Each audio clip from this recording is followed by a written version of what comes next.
30వ వర్ధంతిని పురస్కరించుకొని ప్రకాశం జిల్లా బొడ్డువానిపాలెంలో మంత్రి గొట్టిపాటి రవికుమార్ ఎన్టీఆర్ విగ్రహానికి నివాళులర్పించారు. అలాగే 30 లక్షల రూపాయల వ్యయంతో నిర్మించిన కాపు కమిటీ హాల్ ను మంత్రి ప్రారంభించారు. తెలుగు జాతి ఆత్మగౌరవాన్ని ప్రపంచానికి తెలియజేసిన గొప్ప నేత ఎన్టీఆర్ అని మంత్రి రవికుమార్ ప్రశంసించారు. పేదల సంక్షేమానికి ఎన్టీఆర్ చేపట్టిన పథకాలు, మహిళల హక్కుల పట్ల ఆయన చూపిన కృషిని మంత్రి ప్రస్తావించారు.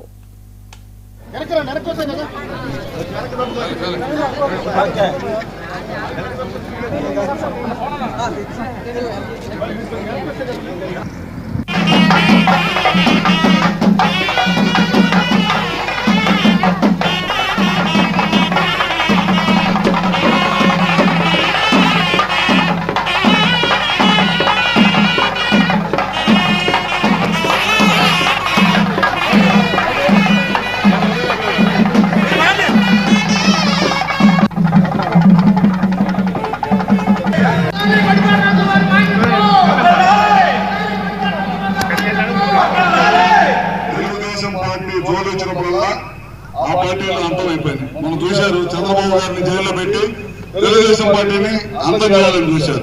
తెలుగుదేశం పార్టీ కార్యకర్తలందరూ రోడ్డు మీదకి వచ్చి తిరగబడితే ఎదురుకు వచ్చింది 11 సీట్లు. అది తెలుగుదేశం పార్టీ కార్యకర్తలు బలం అన్నమాట. అదే కాకుండా ఈ దేశంలో ఎవరు తీసుకొచ్చారు రూపాయల కిలో బియ్యం. ఇవాళ కూడా 40 సంవత్సరాలు అయిపోయిన తర్వాత కూడా ఆ పథకాన్ని ఇంకా కొనసాగిస్తారంటే అది ఆ పథకం ఒక గొప్పతనం. ఆ రోజుల్లో ఇల్లు ఉండేది కాదు, పక్క ఇల్లు ఉండేది కాదు, అన్ని గుడిసెలు ఉండేవి. అందరికీ ఇల్లు ఉండాలి అనే ఉద్దేశంతో ఆ రోజు ఇల్లు కట్టించారు. అదే కాకుండా మహిళలందరూ ఆస్తులు సమాన హక్కు ఉండాలనేది చాలా మందికి ఆ రోజుల్లో మహిళలకి గౌరవం ఇచ్చేవారు. సమాన హక్కు ఉండాలి, పురుషులతో సమానంగా మహిళ కూడా గౌరవించబడాలనే సమాజంలో ఎన్టీఆర్ తీసుకొచ్చి అన్ని కూడా ఎన్టీ రామారావు గారు తీసుకొచ్చిన కార్యక్రమాలు అన్ని కూడా మహానుభావుడు ఈ విగ్రహం ప్రతి ఒక్కరు కూడా అదే